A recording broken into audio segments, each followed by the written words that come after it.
Clément Viktorovitch nous rejoint maintenant sur France Info, comme tous les dimanches. Bonjour Clément. Bonjour Jules. Avec vous, on lit entre les lignes d'un grand débat d'actualité. On est évidemment dans ce débat sur la réforme des retraites. Nouvelle semaine de contestation, de mobilisation, 2 appels à manifester dans la même semaine. Et puis au début de la semaine, on se rappelle évidemment que les débats ont commencé dans l'hémicycle à l'Assemblée nationale.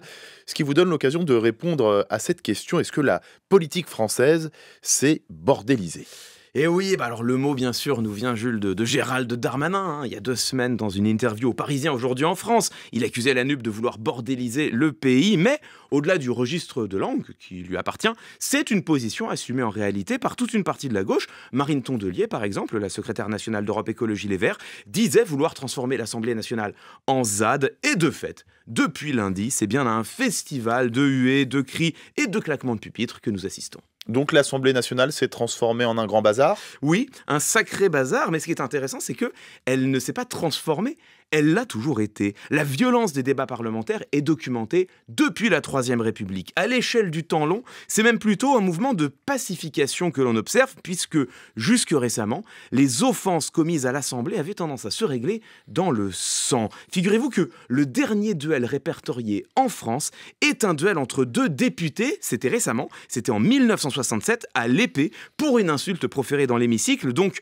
non, ce que nous observons depuis lundi n'est pas nouveau, cela fait partie d'une sorte de folklore des débats parlementaires. Ce qui est inédit, c'est la visibilité que les réseaux sociaux lui ont donnée. Débat parlementaire nourri par 20 000 amendements déposés, et beaucoup disent c'est de l'obstruction finalement. Oui, l'obstruction bien sûr. Alors là aussi, c'est vieux comme le Parlement. Aux États-Unis, par exemple, il y a la vieille pratique du filibuster qui consiste à prononcer l'intervention la plus longue possible. On ne rend pas la parole pour tenter d'empêcher le vote d'une loi, avec un record tout de même, pour vous donner une idée, à 24 heures et 18 minutes sans discontinuer. En France, les prises de parole sont limitées dans le temps et donc ça se passe plutôt par le dépôt de milliers d'amendements, mais c'est la même chose, c'est pas nouveau et c'est pas propre à la gauche. Tout de même, en 2013, la loi Mariage pour tous, par exemple, avait fait l'objet de 5000 amendements. Il a fallu 109 heures de débat pour en venir à bout, l'un des débats les plus longs de la Ve République.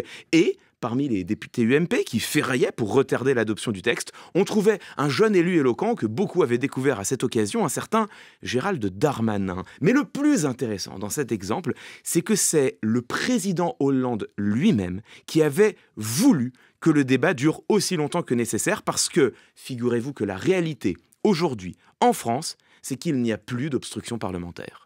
Ou en tout cas beaucoup moins, pourraient-vous répondre certains, parce que là, après cette semaine, quand on entend dire plus d'obstruction parlementaire, certains vont s'étonner, ça peut paraître contre-intuitif avec 20 000 amendements déposés. Alors c'est vrai que c'est étonnant, hein, donc il faut préciser. Dans le passé, oui, c'est arrivé que les débats s'enlisent tellement que le gouvernement soit contraint à utiliser le 49.3. Sauf que, en 2008, et ça les gens ne le savent pas forcément, le président Sarkozy a introduit dans la Constitution une nouvelle procédure, le temps législatif programmé. Le principe est très simple, le gouvernement, s'il le désire, peut limiter la durée totale d'examen d'un texte à l'Assemblée, généralement à 30 ou 50 heures. Et donc, une fois que les groupes d'opposition ont épuisé leur temps de parole, c'est terminé. Leur micro est coupé, ils ne peuvent plus défendre leur amendement. Et pour la réforme des retraites, c'est même encore pire ce qui est en train de se passer. Le gouvernement a choisi de passer par l'article 47-1 de la Constitution, qui est normalement réservé aux lois de finances. Ça pose un vrai risque d'inconstitutionnalité, mais surtout, ça a l'avantage d'être encore plus resserré, encore plus contraint que le temps législatif programmé. Donc, soyons clairs, c'est fini.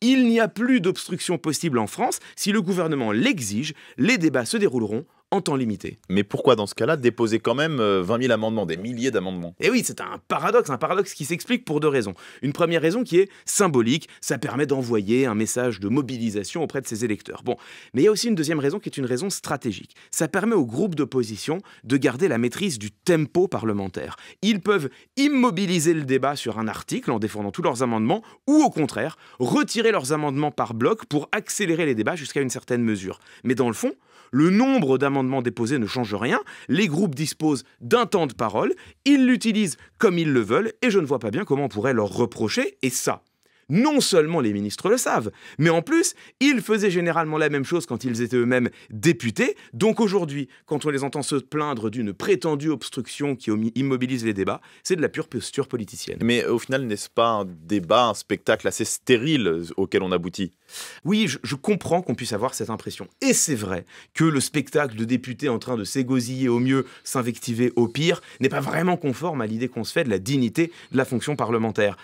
Mais je crois que ces affrontements, quelque part, jouent un rôle cathartique. Ils sont une mise en scène, plus ou moins consciente d'ailleurs, des conflits qui traversent notre société et qui, eux, sont bien réels.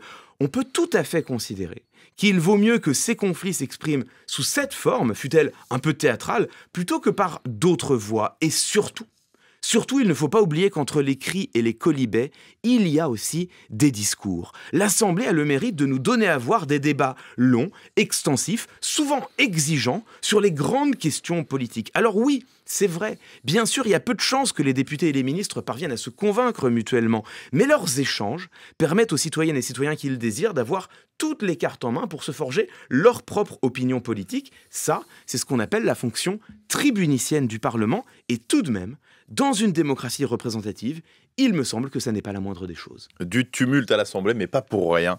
Merci à vous. Clément Viktorovitch, Entre les lignes, tous les dimanches sur France Info.